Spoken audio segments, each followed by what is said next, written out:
Hello, and welcome back to the show. It's been a very long week since we last spoke, and so much has happened. So grab your coffee and get ready because we're jumping right into everything that went on in Hollywood this past week. Here is what you missed. Hailey Bieber turned 25, and Justin made a very sweet post for her that was sure to break hearts. Pete Davidson is really trying to squash these PR rumors by sporting a big fat hickey on his neck. Olivia Rodrigo is up for her first Grammy nomination. Iman Shumpert is officially the first NBA player to win Dancing with the Stars. Aaron Carter welcomed his first child. Tom Daley is still knitting everywhere he goes. Dwayne "The Rock" Johnson won the People's Choice Awards for 2021, and Halle Berry won the People's Icon Award for 2021. Euphoria Season 2 released its first trailer and release date, which is January 9th. Caitlin Bristow is reminding us that even celebrities have mental health struggles. Machine Gun Kelly took a break from showing off Megan Fox to show off his teenage daughter, and Snoop Dogg is surprising people by serving them their Cane's chicken fingers at a drive-thru in LA. As usual, that is just the tip of the iceberg. In other news this week, Tiger King Season 2 was released, and I, of course, binged it all. And though it's hard to compete with the shock factor of the first season, this season is definitely more true crime focused, which I am all about. So get ready because here are some spoiler alerts. I'm going to break down the biggest takeaways for those who won't get around to watching it. I still want them to be informed, but if you want to watch it or don't want it to be spoiled for you, I suggest fast forwarding about 2 minutes. Ready? In Season 1, obviously many bombs were dropped, but aside from the severe animal cruelty, there were two major storylines. One was the mystery surrounding the disappearance of Carol Baskin's husband, and the other was that Joe allegedly had a murder-for-hire plot against Carol. In Season 2, we continue to get these bombshells of information. For example, there's a whole episode dedicated to the investigation of Carol's missing husband.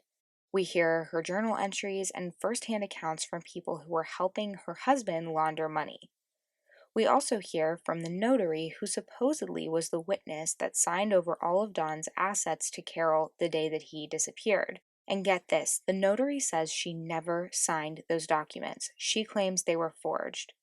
From there, we hear handwriting experts who say that the signatures, both from Dawn and the notary, were too exact in multiple circumstances to be real. So what does that mean for Carol?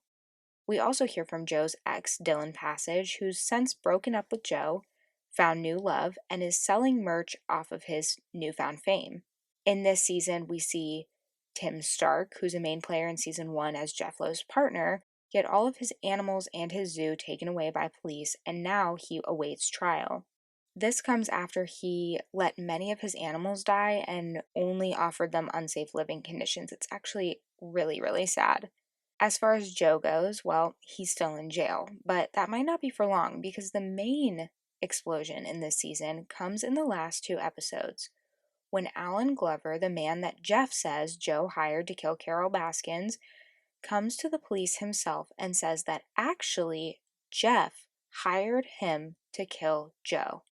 That's right, you might have to hit rewind to keep up. Basically, this means that while all of Season 1, we thought that Joe had this big plan to kill Carol, which is what landed him in jail, it was really Jeff who was working with Alan and offered him a big payout if he took out Joe.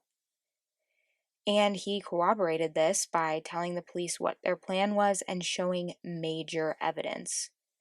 I'm not going to tell you what that evidence is, you'll just have to watch to find out. So obviously, towards the end, we see the police beginning to crack down on Jeff, and in the meantime, they take away all of his animals and shut down his now strip club zoo. So what comes next? Well, I'm sure there will be a new season, a Season 3, which will likely follow Joe's release from prison and the trials of Jeff for murder for hire and Tim for animal cruelty. Can you believe that? Just when you thought they were running out of storyline. Now that we've warmed up, I have to bring light to some sad news this week. In a horrific act of violence, 5 are dead and 40 are injured due to an SUV driving through a crowd at a Christmas parade in Wisconsin. Darrell Brooks Jr. is the man suspected of committing this crime, and he faces 5 counts of first-degree intentional homicide and many other charges which are pertaining to those that were injured. These are still pending investigation.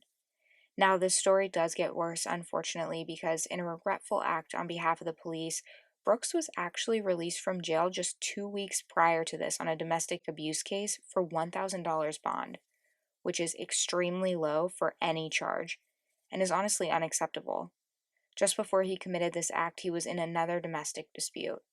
Schools in the area have closed to mourn the loss, and the DA has spoken out about his bond, saying it was unacceptable and set much too low. And Christmas will never be the same for this town. Of course, you can keep up with that investigation by clicking the link in my show notes.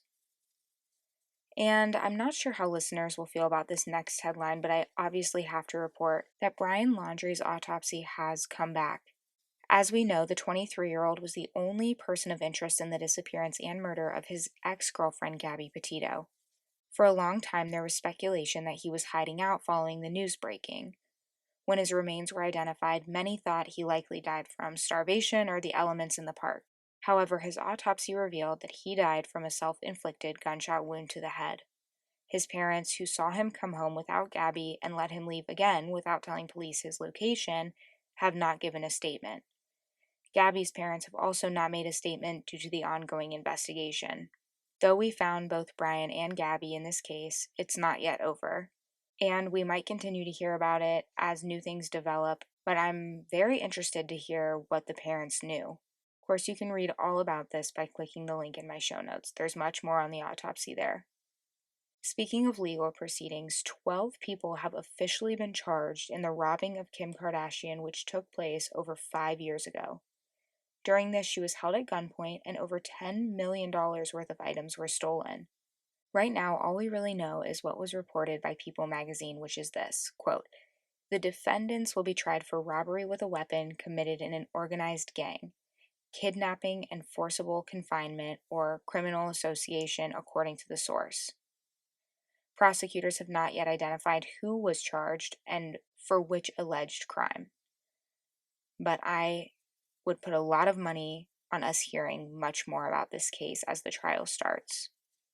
In other news, when asked about her thoughts on Britney being freed, Christina Aguilera had literally nothing to say, and this sparked something in Britney which urged her to go online and call out those who didn't support her, a direct attack at Christina. The two used to be friends, and obviously they no longer are. The reasons are pretty clear.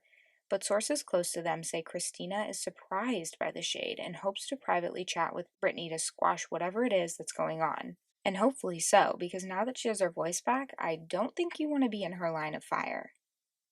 And this can be a lot of drama, but you know who avoids drama like the plague? Keanu Reeves, who recently spoke to rumors that he and Winona Ryder are married. He says on the set of Dracula, when they got married in the scene, it was a real priest doing a real ceremony. So he clarifies these rumors by saying, in God's eyes, they are technically married, yes. And for some reason, this brings me a lot of joy. Also sparking joy in me is news that polls are showing Matthew McConaughey is a favorable candidate for Texas governor. 42% of voters are in favor of him, while 36% don't yet know, meaning he and the current governor are tied.